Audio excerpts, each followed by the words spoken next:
I pozdrav ljudi, dobrodošli u novi video. Danas sam odlučio da pričam o školi, odnosno o izgovorima kad zaboravimo zadaću. Idemo u video. Kako ću sad fino spavati? Zaboravio sam uraditi zadaću za sutra. Ma nema veze, haj nekako ću sad izvući u školu. Ne dam se sad to raditi. Draga djeco, jeste li uradili zadaću? Profesorice, kako sad zadaću? Nisam ja Bogam znao da je bilo zadaće. Da sam ja znao, ja bi uradio zadaću. Ali nisam stvarno znao da je bilo. Ne vidi me, gdje si ti do sada? Zašto kasniš? Profesorice, mene su bili oteli lopovi. Bože dragi, nadam se da ti nisi ništa uradio, jesi li dobro?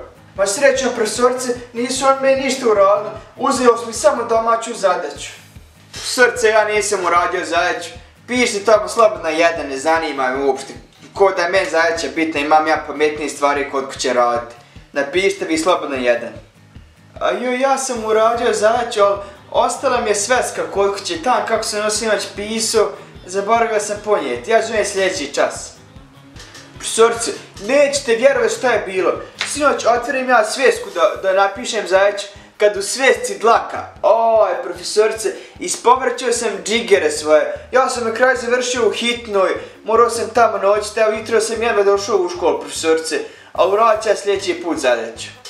Profesorice, ova zadaća je bila previše teška, ja ovo nisam znao uraditi. Možete li molim vas još samo jednom objasniti?